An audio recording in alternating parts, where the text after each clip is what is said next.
Hello everyone, how are you doing today? We've got something special for you, a moment that started as just another college lecture until Pam Bondi walked in what began with one controversial line, turned into a viral debate that had students questioning everything from history to belief to what it really means to stand for truth. So before we dive in, let me ask you, if you heard someone challenge your core values in front of a room full of strangers, would you speak up or would you stay silent? Let's find out what Pam chose to do, and why no one in that room will ever forget it. The halls of the University of New Hampshire buzzed with the low hum of routine sneakers, squeaked against the polished tile jackets, rustled as students shuffled between lectures, and earbuds dangled loosely as conversations faded into ambient noise. It was a Wednesday morning like any other, predictable, unremarkable, but inside lecture hall B something was beginning to stir, not loud or chaotic, but heavy, measured, tense. At the front of the tiered room, Professor Daniel Harrove stood poised behind the lectern. He was sharp in appearance, a dark blazer over a soft gray sweater, arms folded confidently. As he addressed the 100-plus students scattered across the rows, his voice carried an unmistakable calm authority, a professor who didn't need to yell to be heard throughout human history. He began, people have built entire civilizations around powerful narratives. Some were grounded in fact, others in symbolism, myth, and metaphor. He paused, letting the weight of his statement settle. Jesus of Nazareth is one of those narratives. A flicker ran through the room. A few students looked up from their notebooks. A boy near the back stopped scrolling on his phone. One girl leaned forward slightly, her pen pausing in midair. Harrove continued, steady and sure. Some scholars believe Jesus was a symbolic construct, a representation of virtue, love, sacrifice, not necessarily a literal man, but a figure shaped by generations of oral tradition. That's not an attack on belief, it's just one interpretation of how legends form. He smiled faintly, the kind of smile that dared anyone to challenge him. We've romanticized faith for centuries, but in this classroom we question, we don't accept unverified claims at face value, not even popular ones. There were no boos, no applause, just silence, the kind that doesn't scream disagreement, but discomfort. And outside the lecture hall, just steps away from that growing tension, Pam Bondi was walking briskly through the main corridor, heels clicking in rhythm, posture upright, presence unmistakable. She was here by university invitation to speak in the adjacent hall, a scheduled guest for a seminar on Gen Z civic engagement. She didn't expect drama, she didn't expect a fight, but truth, as she often said, has a way of finding you. As she neared the double doors of lecture hall B, a few words drifted out, muffled but distinct. She slowed. Some say Jesus never existed at all. No reliable evidence confirms it. Pam stopped cold in that moment. Time compressed. All the headlines, all the debates, all the whispers she'd endured in her public career came rushing back. She had stood in courtrooms packed with tension, debated anchors on live television, and advised top officials in Washington, but hearing someone reduce her deepest held faith to a symbolic construct that was different. Her assistant, trailing a few steps behind, tried to catch her attention. Pam, that's not the room you're assigned to. Too late. Pam had already turned. Her hand brushed against the cool metal handle of the lecture hall door, and with a swift, deliberate motion, she pushed it open. The room hushed instantly. Dozens of students turned. The sudden sound of the door breaking the professor's monologue triggered a wave of curiosity. A few recognized her immediately, some gasped, others just stared. There she was, Pam Bondi, former attorney general, nationally known legal voice, and she was walking directly toward the front, not fast, not loud, but with purpose. Professor Harrove blinked once, then twice, clearly caught off guard. "Excuse me," he said, his tone shifting slightly. "May I help you?" Pam stopped at the second row, turned and faced the class, but her voice didn't rise. It didn't need to. "I couldn't help overhearing from the hallway," she said calmly. "And while I respect academic freedom, I also believe it's important to provide balance, especially when the subject is someone who's changed the course of human history." There was no confrontation in her posture, no raised voice, just conviction. You could feel it ripple across the room. "You spoke of Jesus as if he were simply a metaphor," she continued, "but whether you believe in his divinity or not, dismissing him as entirely fictional isn't a neutral academic stance, it's a claim, and claims deserve to be challenged." Phones were already up. Students began recording, some discreetly, others not so much. One whispered, "Is she really doing this right now?" Harrove recovered quickly.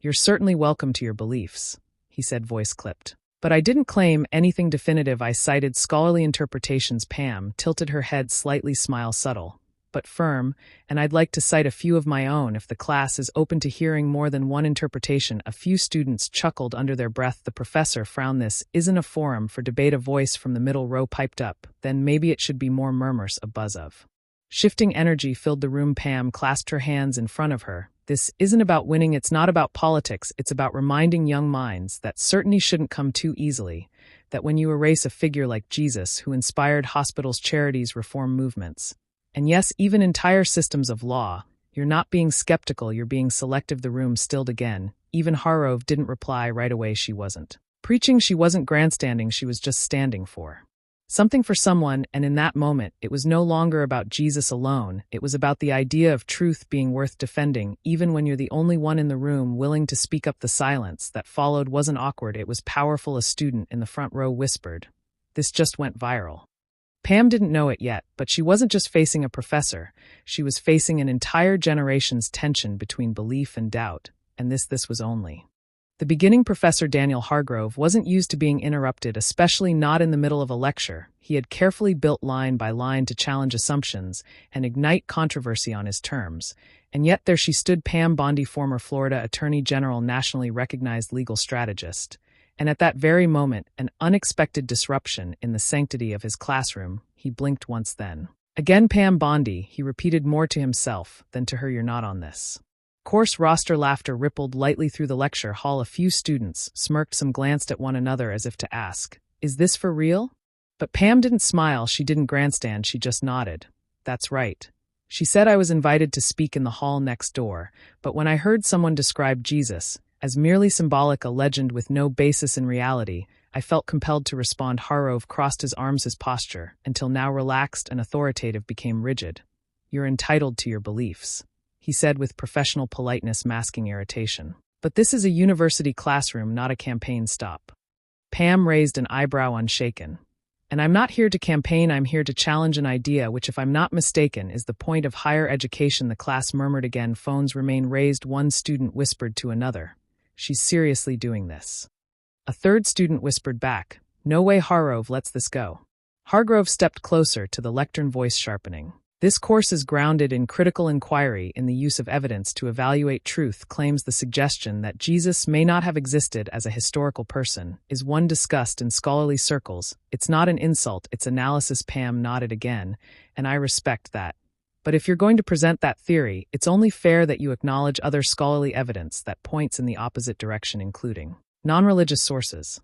She took a slow breath and turned slightly toward the students. "Tacitus, a Roman historian, mentions Jesus' execution under Pontius Pilate. A Roman official, Josephus, a Jewish historian from the 1st century, references Jesus as a teacher and a man with followers. These are not biblical texts, they're external records." Hargrove smiled. "But it didn't reach his eyes." "You mean the passages that most scholars believe were edited or forged?" Later. Pam didn't react. She was used to cross-examinations. Some scholars question them, yes, others support their authenticity, or at least that they reference a real figure. But either way, calling Jesus a complete fabrication while ignoring these sources, that's not skepticism, that's selective skepticism. A few heads nodded. A hand went up in the middle of the room. "Wait," a student asked. "So are those records real or not?" Pam turned toward him gently. "They exist. Whether you accept their interpretation depends on how much scrutiny you apply and whether you apply that same scrutiny to every historical figure mentioned in ancient texts, or only to those who make you uncomfortable." The student lowered his hand slowly. Thoughtful Hargrove took a step back, his voice now louder sliced the space between them. "So what, we're supposed to equate belief in Jesus with belief in, say, Julius Caesar?" Pam's voice remained, "Even if you measure them by historical sourcing alone, yes, we can have that conversation." That got the room's attention. A student in the back muttered, "She's holding her own." Another whispered, "He's not used to that." Harrove chuckled dryly. "I suppose you're here to defend more than just one historical figure." Pam's gaze didn't falter. "I'm here to defend truth, or at least the integrity of exploring it." He tilted his head. "And how do you define that? Through legal reasoning, through faith?" She took a step forward. "Through both. I was raised to believe in faith and trained to question everything. Law taught me the value of evidence. Faith taught me the value of meaning, and both taught me that arrogance masquerading as intelligence is the enemy of understanding." That line landed hard. Students murmured louder. Now one student, still filming, whispered, "I'm sending this to my roommate, he's going to flip." Harrove s fingers gripped the lectern. "Let me be clear," he said. "You're welcome to present your views, but in this room we focus on what's provable. Jesus may have inspired millions, I won't argue that, but so did other figures, and influence doesn't equal fact." Pam responded without pause. You're right, influence alone doesn't equal fact, but when influence spans continents, languages, laws, hospitals, education systems, then it's at least worth asking what kind of presence leaves that mark. Another student near the front raised her hand. Even if Jesus wasn't divine, could he still have been real? Pam turned her voice softer. Yes. And that's the point. Faith is a personal choice, but denying existence entirely, that's not a neutral act. It's a dismissal that deserves questioning. For the first time, Professor Harrove didn't respond. Instead, he looked at the class. They weren't just watching anymore, they were listening. Phones were still up, yes, but eyes were fixed, minds were clearly working. And for Pam, that was the entire purpose. She wasn't there to win, she was there to awaken the room. The tension in the room had thickened into something you could feel. It wasn't loud, it wasn't chaotic, but it was undeniable, a quiet storm building in real time. Pam Bondi stood at the front of the lecture hall, poised and collected like she had 1,000 times before. But this wasn't a courtroom, this wasn't a press briefing, this was something raw, unscripted, charged with generational weight. Professor Daniel Harrow broke the silence. First, his tone was cool, clipped, like a man trying to maintain control after feeling the floor shift beneath him. Even if we accept those records exist, Tacitus, Josephus, they're minimal, fragmented, possibly edited over centuries, written decades after the events they describe. That's not reliable history, that's anecdote. Pam nodded thoughtfully, as if absorbing the challenge, not deflecting it. And yet she said slowly, we build much of what we know about Socrates, Alexander the Great, and Cleopatra on similar timelines, oral histories, sparse records, but we don't dismiss them as legends. Why is Jesus the exception? A flicker ran through the students that landed. Some were taking notes. Now, not for credit, but because they didn't want to forget what they were hearing. Hargrove tilted his head. Because this particular figure, he said, carries baggage, emotional, political, religious, that's what clouds the facts. Pam didn't flinch, or maybe she countered, we've convinced ourselves that emotion and reason can't coexist, when in truth they often reveal more together than apart. She stepped away from the front desk, now speaking directly to the students. I'm not here to convince anyone to believe in miracles, whether you think Jesus walked on water or rose from the dead, that's between you and your conscience, but to deny his existence entirely. That's not skepticism, that's eraser. A girl in the front row raised her hand, not waiting to be called on. Wait, can I ask something? Pam nodded. Please. The girl sat up straighter, her voice cautious, but curious. If historians, secular ones, wrote about Jesus, and he had that much impact, then why do so many professors act like it's all made up? A few students turned toward her in surprise. No one expected that question. Harrove opened his mouth, but Pam spoke first, gently, not to dominate, but to build, because we've taught ourselves that faith equals ignorance. That belief and intelligence can't exist in the same sentence. That's not your fault, that's the culture we've built. She paused, looked directly at the girl. But you asked the right question. And that's where truth begins. Another student, a guy near the back in a gray hoodie, raised his voice over the quiet. So you believe in the miracle stuff? Heads turned. The question was bold, direct. Pam smiled, just faintly. I believe in love, forgiveness, sacrifice. Those are miracles I see every day. As for the supernatural, I believe in the possibility, but I never force it. Belief isn't a weapon, it's a window. The guy blinked, then slowly nodded, not in agreement, but in reflection. That moment, brief, as it was, shifted the mood of the room again. There was something softer in the air, now less defensive, more curious. Harrove wasn't finished, though. What you call curiosity, he said, I call manipulation. You're using rhetoric, emotion, moments. That's not how we teach truth. Pam met his gaze calmly. And yet here we are in a classroom talking about truth, and your students are listening, not because I'm loud, but because I'm willing to meet them where they are. A student in the second row muttered under his breath, she's not wrong. Another elbowed him. Quiet, this is better than Netflix. Harrove moved back to the lectern, his hands gripped the wood a little tighter. Now facts matter, he said, feelings don't change what's provable. Pam nodded.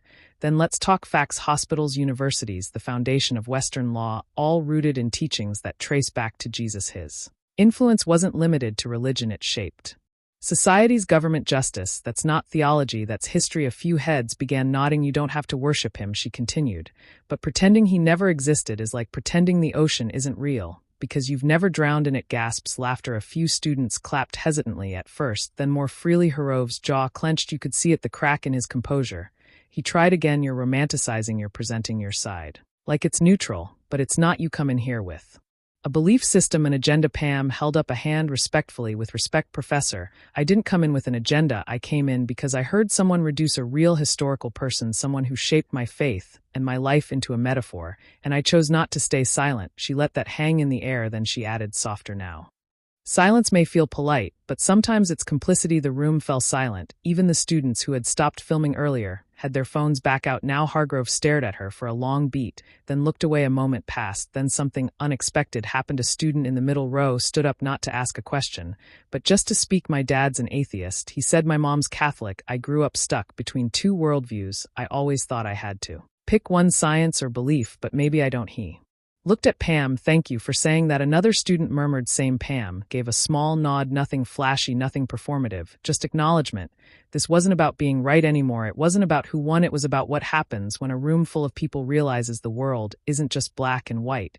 And maybe it never was. The energy in the lecture hall had shifted. What started as a tense debate was slowly transforming into something else, something deeper. The room wasn't just reacting to a clash of ideas anymore. It was breathing with something personal. Pam Bondi stood near the center of the room, now no longer a guest, no longer an intruder.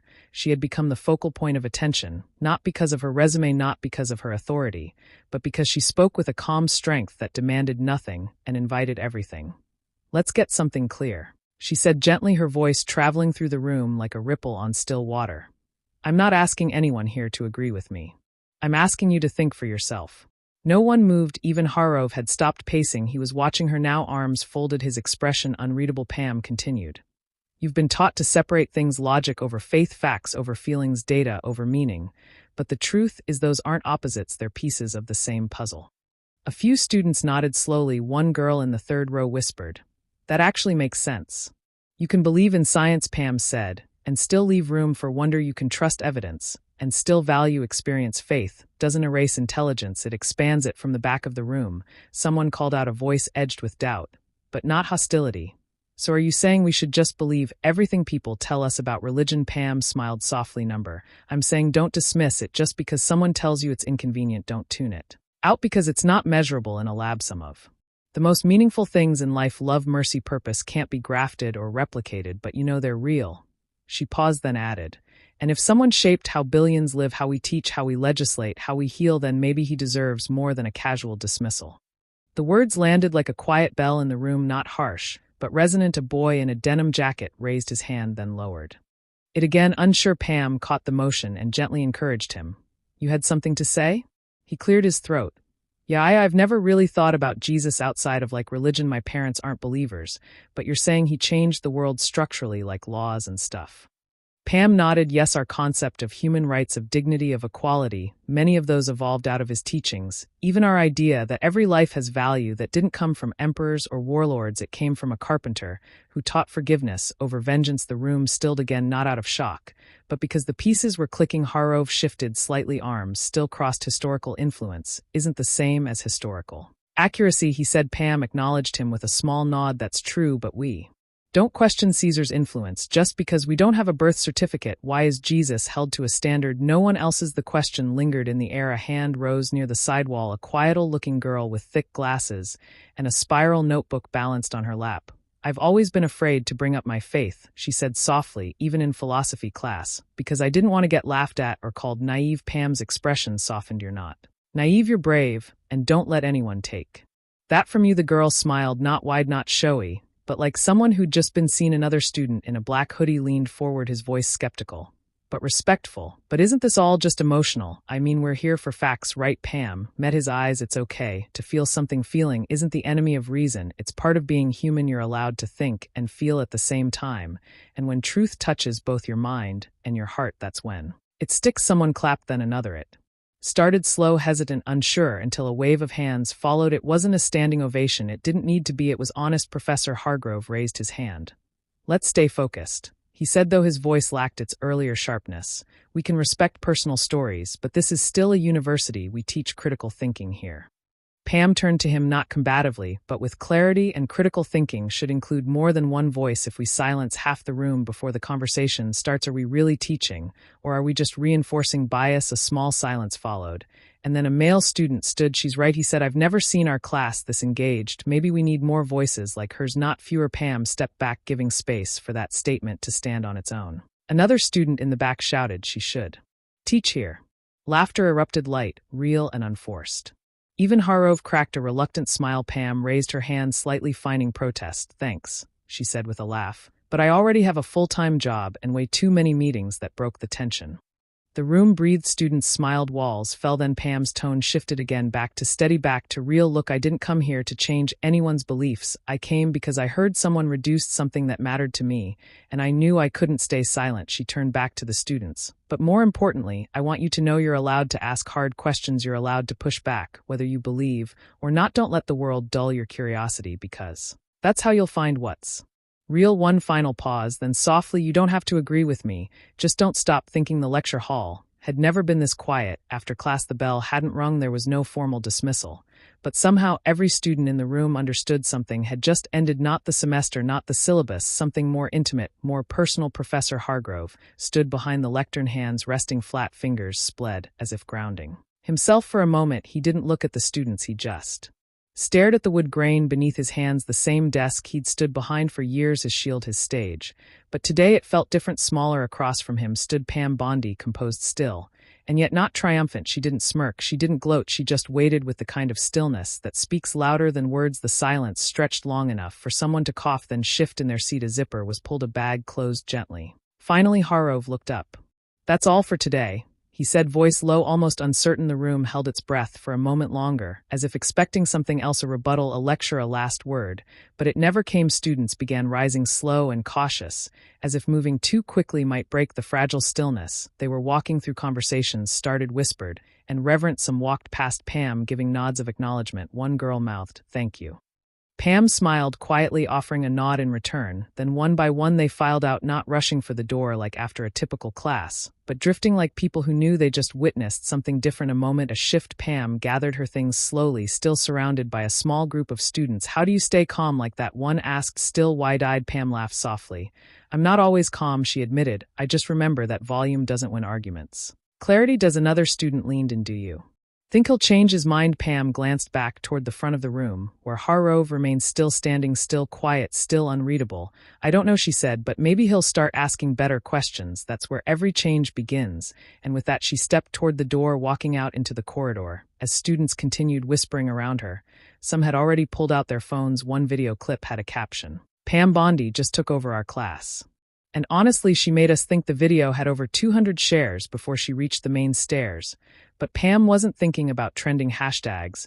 She was thinking about what comes after. The silence back upstairs in his office, overlooking the quad. Professor Daniel Hargrove finally moved. The door clicked shut behind him. The noise from the hallway faded, replaced by the hum of the old radiator and the ticking of a brass clock on the shelf. He set his briefcase on the corner of the desk, then slowly lowered himself into his chair. He sat still for a while, long enough to hear his own breath. On the far wall, the bookshelf loomed, filled with familiar titles: The Republic, Meditations, The Origin of Species, Freud, Hitchens, Dawkins. He reached up slowly and pulled down a volume he hadn't touched in years, Tacitus, the Annals. The spine cracked slightly as he opened it, not to refute, not to dismiss, but to read. Pam's voice echoed in his mind, not loudly, but clearly. "Jesus doesn't need a lab to prove he was real. He proved it through the lives he changed."